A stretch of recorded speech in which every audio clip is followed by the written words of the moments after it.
Assalamualaikum warahmatullahi wabarakatuh. Kami dari kelompok 2 kelas A MPKT akan mempresentasikan mengenai metode penelitian kuantitatif. Kelompok 2 beranggotakan Martin Otnil, Muhammad Pakadiaksa, saya sendiri, Muhammad Tubagus Syaputra, dan Muhammad Ridwan Ramadan. Yang pertama yaitu ada pendekatan penelitian. Pendekatan yang digunakan dalam penelitian ini yaitu pendekatan kuantitatif. Penelitian kuantitatif merupakan riset yang hasil analisisnya disampaikan dalam bentuk angka-angka yang akan dijabarkan dan diinterpretasikan dalam bentuk uraian. Tujuan penelitian kuantitatif ialah guna mengetahui atau memperoleh data dan informasi atas pertanyaan-pertanyaan penelitian yang dikemukakan pada rumusan masalah. Penelitian kuantitatif memiliki ciri khas berupa berlandaskan pada pengumpulan data numerik, menggunakan teknik strategi survei serta eksperimen, serta melaksanakan pengukuran serta observasi dan menjalankan teori melalui uji statistik.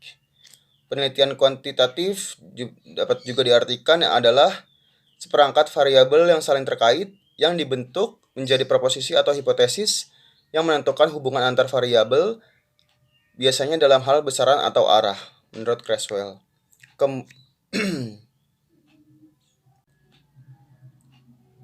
Yaitu selanjutnya yang kedua ada jenis penelitian. Jenis penelitian pada penelitian ini yaitu menggunakan jenis penelitian eksplanatif. Jenis penelitian eksplanatif ialah untuk menguji hubungan antar variabel yang dihipotesiskan. Pada jenis riset ini bahwa ada hipotesis yang akan diuji keabsahannya. Selain itu, tujuan dari penelitian eksplanasi atau eksplanatif yaitu untuk menjelaskan suatu gambaran dari suatu kondisi, karakteristik, bagaimana sebuah fenomena sosial tersebut dapat terjadi. Kemudian yang ketiga yaitu ada unit analisis dan unit observasi. Pertama, unit analisis dalam riset ini adalah satuan tertentu yang mampu dijumlahkan sebagai subjek penelitian.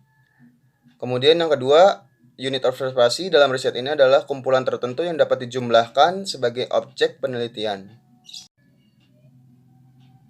Kemudian yang keempat ada ukuran sampel, populasi, dan sampel. Pertama, ukuran sampel, yaitu cara mendapatkan jumlah sampel yang sama dengan populasi. Oleh sebab itu, pengambilan sampel menggunakan rumus Solvin yang mana sebagai berikut. N kecil ukuran sampel, N besar sama dengan ukuran populasi, E kecil sama dengan persen kelonggaran ketidaktelitian karena kesalahan pengambilan sampel. Kemudian yang kedua ada populasi. Populasi yaitu keseluruhan kelompok dari tiap individu, peristiwa, atau barang-barang yang diinginkan oleh peneliti untuk diteliti yang menjadi populasi tersebut. Yang ketiga yaitu sampel. Sampel merupakan beberapa bagian dari populasi yang diambil sebagai sumber data dan dapat diwakili seluruh populasi yang dijadikan sampel. Selanjutnya akan dilanjutkan oleh rekan saya. Terima kasih. Hipotesis. Hipotesis bermula dari kata hypo yang artinya di bawah dan tesa yang artinya adalah kebenaran. Jadi secara etimologis dari hipotesis yaitu sebuah yang kurang dari suatu pendapat mengenai tesis atau kebenaran. Singkatnya, hipotesis merupakan sebuah simpulan yang belum pasti karena perlu diuji kebenarannya. Menurut Rahmadi tahun 2011. Lalu ada jenis-jenis hipotesis. Pada penelitian sosial, umumnya terdapat dua jenis hipotesis, yaitu hipotesis nol atau H0, yaitu hipotesis ini ingin menguji tidak adanya hubungan antar variabel. Jika bukti empiris menyatakan bahwa tidak ada hubungan antara variabel X dengan variabel Y, maka hipotesis nol diterima. Namun jika sebaliknya, maka hipotesis nol ditolak. Hipotesis kerja atau hipotesis 1. Hipotesis kerja merupakan hipotesis yang menjelaskan adanya hubungan antara variabel X dan variabel Y. Oleh sebab itu, hipotesis ini ingin menguji kebenaran adanya hubungan antar variabel. Jika bukti empiris menyatakan hipotesis didukung oleh data, maka hipotesis kerja diterima dan berubah menjadi tesis. Namun, jika sebaliknya artinya hipotesis kerja ditolak. Hipotesis mempunyai syarat untuk bisa dikatakan menjadi sebuah hipotesis yang baik. Syarat tersebut yaitu, yang pertama, hipotesis harus menyatakan hubungan maupun perbedaan di antara dua atau lebih variabel. Lalu yang kedua, hipotesis haruslah dapat diuji oleh peneliti. Lalu yang ketiga, Hipotesis harus menawarkan penjelasan sementara dari teori maupun hasil penelitian sebelumnya. Dan yang terakhir, hipotesis harus singkat dan jelas menurut Rahmadi tahun 2011. Lalu ada validitas dan reliabilitas. Validitas.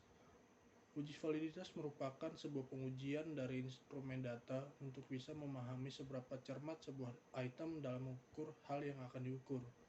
Dalam pengujian kali ini, uji validitas menggunakan metode analisis faktor KMO. Di dalam sebuah uji validitas, sebuah data atau variabel dapat dikatakan valid serta dapat dilakukan analisis yang lebih mendalam, maka perlu memenuhi syarat tertentu, yaitu angka hasil uji KMO wajib lebih besar atau sama dengan 0,500. Lalu reliabilitas. Uji reliabilitas merupakan uji lanjutan daripada uji validitas. Pengujian ini hanya dilakukan kepada item yang valid. Untuk mengetahui apakah sebuah data itu reliable ataupun tidak, maka nilai hasil uji reliable harus berada di atas 0,6 menurut Purnomo tahun 2016. Baik, selanjutnya adalah metode pengumpulan data. Dalam suatu penelitian, kita memerlukan teknik pengumpulan data. Untuk keperluan tersebut, ada beberapa instrumen pengumpulan data, khususnya data primer, yang bisa digunakan oleh peneliti. Instrumen tersebut diantaranya yaitu kuesioner atau angket, lalu ada wawancara, lalu observasi, dan dokumentasi. Metode pengumpulan data yang digunakan pada penelitian ini adalah dengan menggunakan metode penyebaran kuesioner yang berisi pertanyaan penelitian melalui media Google Form yang disebarkan kepada para responden. Kuesioner atau angket adalah cara pengumpulan data dengan menyebarkan daftar pertanyaan kepada responden dengan harapan mereka akan memberikan respon atas daftar pertanyaan tersebut. Daftar pertanyaan dapat bersifat terbuka jika opsi jawaban tidak ditentukan sebelumnya, dan bersifat tertutup atau jika opsi jawaban telah disediakan sebelumnya. Instrumen dapat berupa kuesioner atau angket, checklist, atau skala. Selanjutnya ada analisis data. Analisis data ini adalah rangkaian kegiatan penelaahan, pengelompokan, sistematisasi, penafsiran, dan verifikasi data agar sebuah fenomena memiliki nilai sosial, akademis, dan ilmiah. Kegiatan dalam analisis data adalah mengelompokkan data berdasarkan variabel dan jenis responden, mentabulasi data berdasarkan variabel dan seluruh responden, menyajikan data tiap variabel yang diteliti, melakukan perhitungan untuk menjawab rumusan masalah, dan melakukan perhitungan untuk menguji hipotesis. Langkah terakhir tidak dilakukan. Dalam menganalisa data, penelitian strukturalistik atau kuantitatif hendaknya konsisten dengan paradigma, teori, dan metode yang dipakai dalam penelitian tersebut. Dalam penelitian kuantitatif, analisis data merupakan kegiatan setelah data dari seluruh responden atau sumber data lain terkumpul. Teknik analisis data ini dalam penelitian kuantitatif menggunakan jenis statistik. Dalam penelitian ini, dalam analisis data dilakukan uji normalitas untuk mengetahui sebuah data bisa dikatakan normal, dan analisis regresi linier sederhana untuk mencari tahu apakah terdapat sebuah pengaruh maupun hubungan secara linier di antara satu variabel independen terhadap satu variabel independen dari sebuah penelitian.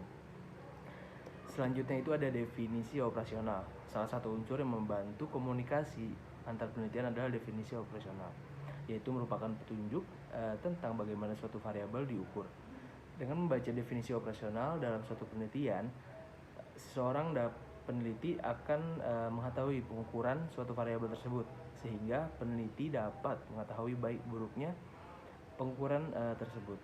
Pada penelitian ini kami definisi dan batasan operasionalnya itu adalah definisi dari promosi dan minat beli.